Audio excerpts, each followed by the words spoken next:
All right, we've reached 9.2 where we're actually going to do some tests, and this time we're going to start with a population proportion. These kind of inference problems are very similar to our confidence intervals with the process. However, there's going to be a few different things you're going to see. First, we're going to start by stating our null and alternative hypotheses, those two. You always want to make sure you define your parameter. In this case, it will be P, and that is how we actually give some meaning to those hypotheses. Next, we check the conditions. This is the exact same process we've been using for proportions in the past.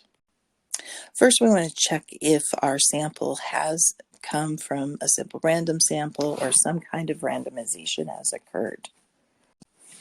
And what does randomization do for us? It makes sure that our sample actually is an unbiased estimator.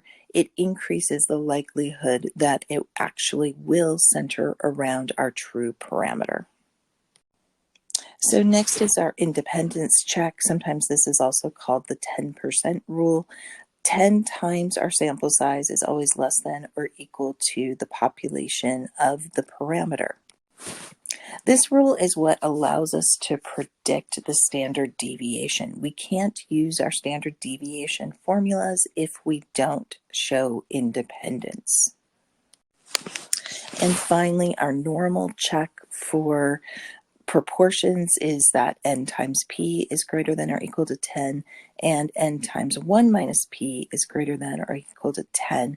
And remember, this has been a while since we've done this, but that ensures that those tails, that right and left, that we're far enough away from our limits between 0 and 1 that we don't end up with any skew.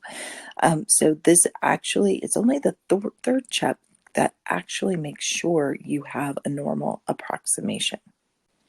So if all your conditions are met, you can proceed with a one proportion z-test. Just to review that again, some of you are still forgetting. Remember, if it's a z-interval or z-inference, we're going to use that with proportions. And then if it's a t-inference problem, you use that with your means. So don't forget zip and tim. Next, we're going to calculate the test statistic. It measures how far a sample diverges from what we expect if the null hypothesis is actually true. This is also going to be known as our p-value.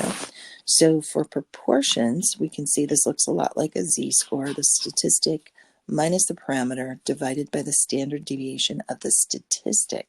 For proportions, it's going to look like this. So this will be a z-score since we're using proportions.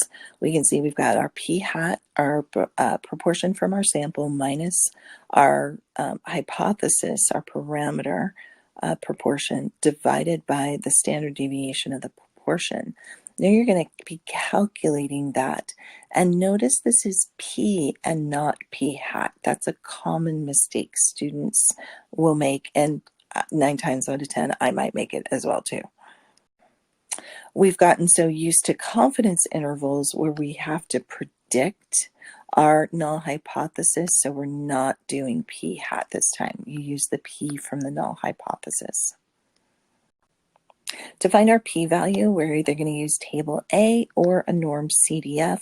Don't forget the p-value is the probability that this sample can occur given what we think the population parameter is. Finally, we're going to conclude with either our p-value is so much smaller than alpha, we're going to reject the null hypothesis. So remember, if your p-value is low, reject HO. There is no evidence to suggest HA in context is correct, so the alternative is correct. Since the p-value is greater than alpha, if it is, we fail to reject. Now, one thing I want you to notice on both of these is you always describe the alternative. Common mistake students make is that they describe the null hypothesis. So you always want to describe the alternative, because that's what we're trying to find evidence for, is the alternative. We're assuming that the null hypothesis is true unless we have evidence to the contrary.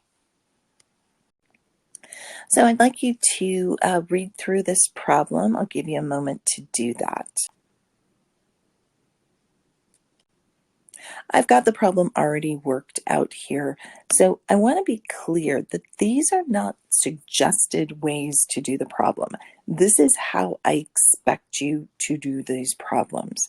Notice the null hypothesis first, the alternative, and we're stating our alpha. So this is our kind of threshold for failure or rejection. It doesn't say it anywhere in the problem that they want us to use an alpha of 0.05. Sometimes it will say it. It just says, is this strong evidence? And when it's not specified, we always use an alpha of 0.05.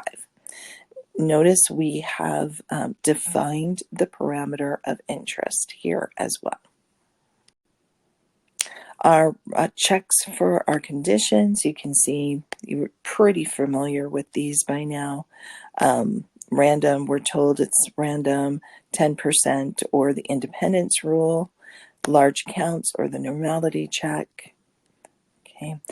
Since the conditions have been met, we can use the normal model or normal approximation for one proportion z-test. Notice the normal curve has come back here. I do expect to see a normal curve on these tests.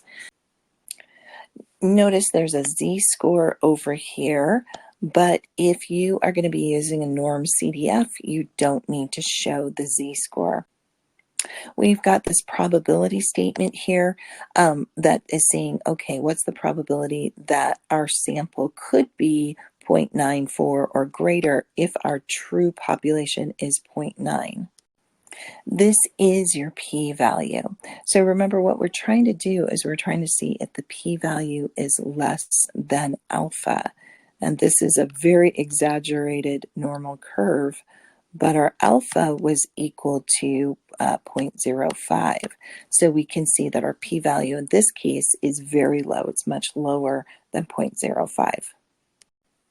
Here's the conclusion statement. Since the p-value 0.0038 is smaller than alpha, we reject the null hypothesis. There is evidence to suggest that the local rate of smoke detectors in homes is higher than the national rate. Just a quick review: if our conclusion is incorrect, what type of error have we made? And this is actually a type 1 error, because think about it, what we're saying, if it's type 1, it means that our null hypothesis has to be true, and we just rejected it. So this is a type 1 error. Let me know if you have any questions before we wrap this all up.